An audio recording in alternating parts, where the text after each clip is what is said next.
Hindi ba dapat imbestigahan nyo lahat ang kasama ni Liz Satanas doon sa Antorradya yon? Ulit-ulitin natin kung saan galing ang pulburon, ang Mary Jane, ang mga pills, paano nila nailusot papuntang Amerika.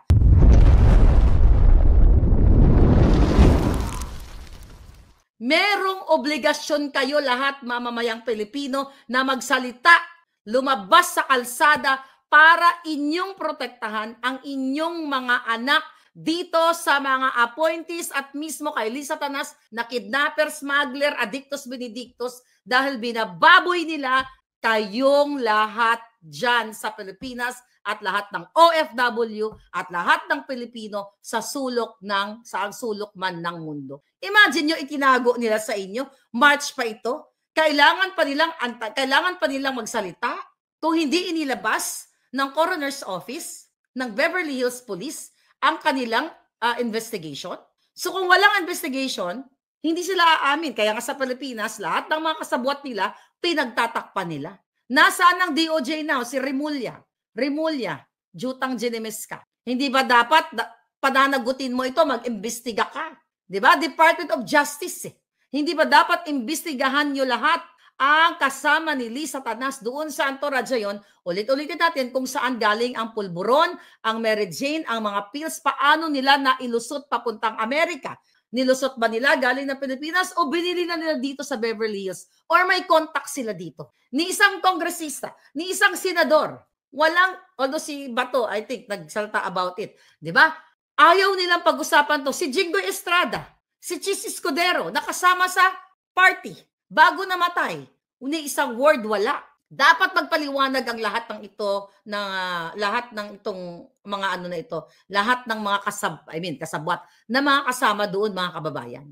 Pera nyo to. Di ba? Alamin nyo, ang pinangdroga ba nila ay pera ng bayan. Definitely, pera ninyo ang binayad sa Beverly Hills Hotel o Beverly Hilton Hotel. Pera nyo yun, mga palangga. Dapat meron silang managot sila sa batas dyan sa Pilipinas at batas sa Amerika. Pero again, hindi nga mapapanagot yan kung lahat ang mga politikong kasama dito, si Jinggoy Estrada, si Chis Escudero, si Frasco, at iba pang mga artista, dapat imbestigahan din lahat yun. Dahil nga ang pinag-uusapan natin dito ay pulburon. Bawal na bawal ang pulburon sa buong mundo na magpuslit ka o gumamit ka.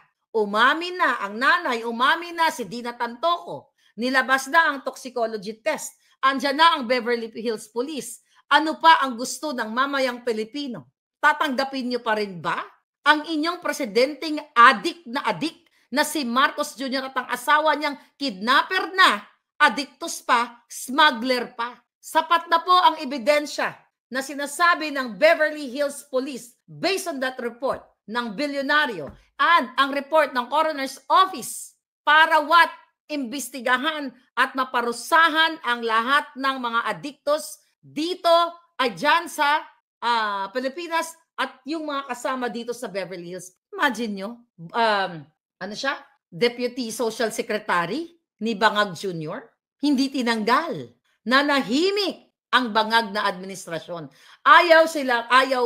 Sabi na kahit ni isang tuldok, patuloy na sumusweldo sa pera ng bayan. Si Dina Tantoco, patuloy niyang ini-enjoy ang pera ninyo, ang perks.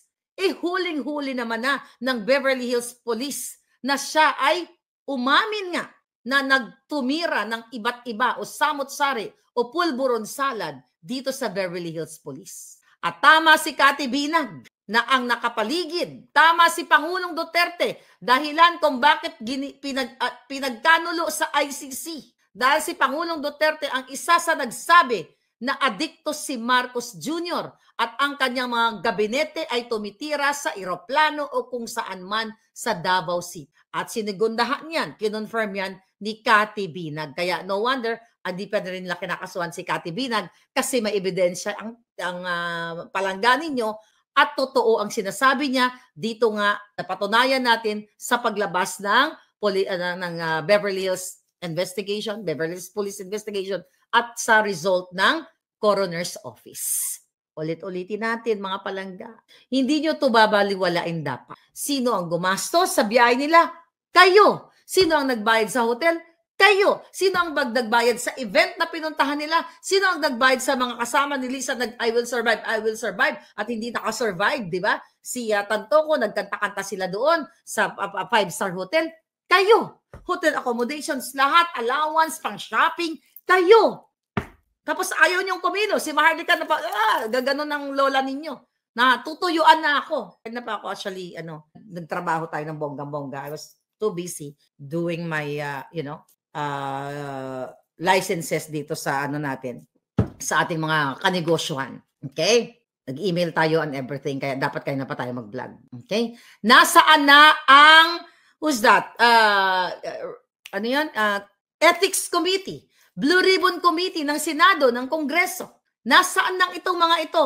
Bakit ni isa sa kanila ngayon ayaw magsalita? I-audit dapat to ng COA. Kung ilan, magkano nagastos ni Lisa Tanas para lang mag-addict sila dito sa Beverly Hills. Ilang milyon o bilyon ang nagastos nila nung sila dito ay nagpulburon. Gamit ang pera ng bayan, COA, anong ginagawa ninyo? Si Bangag ayaw i-terminate. Kasi nga, kaklase nila, ayaw sibakin si Dina Arroyo Tantoco. Nandyan pa rin, ulit-ulitin natin, nag-enjoy. Walang official statement, walang utos na magkaroon ng investigasyon, di ba?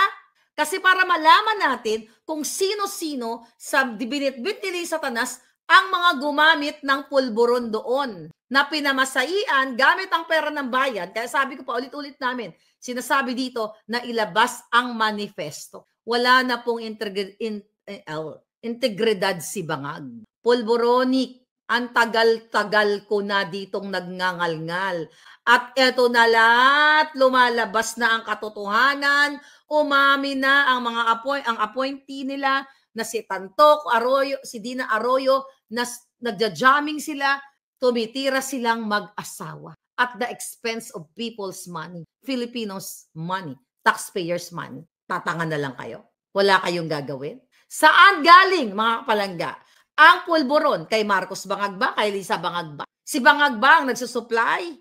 Yung ba mga nahuhuli nila dyan sa Pilipinas na mga pulburon? Yun ba ay iniimbak nila sa bahay nila para mayroon silang forever or lifetime supply ng kanilang snort? Kayong mga kapulisan at mga sundalo na sinasabi nyo, you have to protect the people. Sino pinaprotektahan nyo? Ang mga addictus benedictus, mga kababayan. Malinaw pa sa sikat ng araw ngayon na hindi lang pulburon, halos lahat ng illegal na ipinagbabawal na substance o tableta ay tinitira ng mga buwakan ng inang ito. Wala kayong gagawin? Nasa na muli yung PDEA? Okay? Ano yung Dangerous Act na yan? Dangerous Act number 9165. Oh, ayaw niyong panugutin? Yung mga umamin? Tatahimik na lang kayong lahat? Magko-conspire na lang kayo kay Bangag dahil binibigyan kayo ng pera para hindi kayo umimik? Kawawa na masyado ang bayan. Sa ginagawa ni Marcos Jr., nakita nyo naman, bumabangag-bangag, ngumingiwi-ngiwi, at si Lisa Tanas na sobrahan, bumubutod-butod na sa kalalaklak ng alak, pera ng bayan, at magkanong alak na nilalaklak niya. May isang bote na 50,000 pesos o mahigit pa. Depende sa klase. Ayaw ngayon. Okay? Ayaw ngayon imbestigahan. Ito'y malinaw na gross misconduct, grave abuse of authority, lahat na mga kababayan ng kadyutahan ng gobyerno ni Bangag. Ayaw pa rin panagutin. Ayaw nyo pa rin kumilos. Anong gusto nyo? Uuwi ako dyan para mag-lead? Definitely hindi ako uuwi dyan. Dahil 7 warrant of arrest ang inihain sa akin kapalit nitong mga pag-i-expose ko. Gugurgurin ako ng mga hayop na yan. Wala nang kwentang mamuhay sa Pilipinas kung ang papresidente ninyo ay addictus benedictus, mga kababayan. Nagpa-party, nagko-concert, di ba?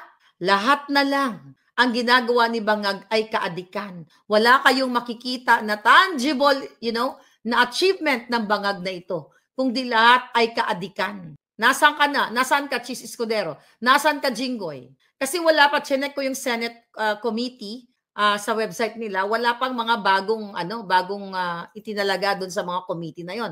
Kaya hindi natin alam kung sino yung sa Blue Ribbon, kung sino sa Committee on Drugs, Committee on yung Ethics, di ba? Wala pa. My God, kawawa naman ang ating mga palangga. Kawawa naman kayo dahil ayaw niyong ipaglaban ang inyong karapatan. Ayaw niyong magsalita. Ayaw niyong manindigan. Kailangan managot silang lahat. Sino-sino mga cabinet secretary na binitbit ni Lisa, nakasama sa party ang tumira ng mga tableta, suminghot ng mga suminghot ng mga pulburon.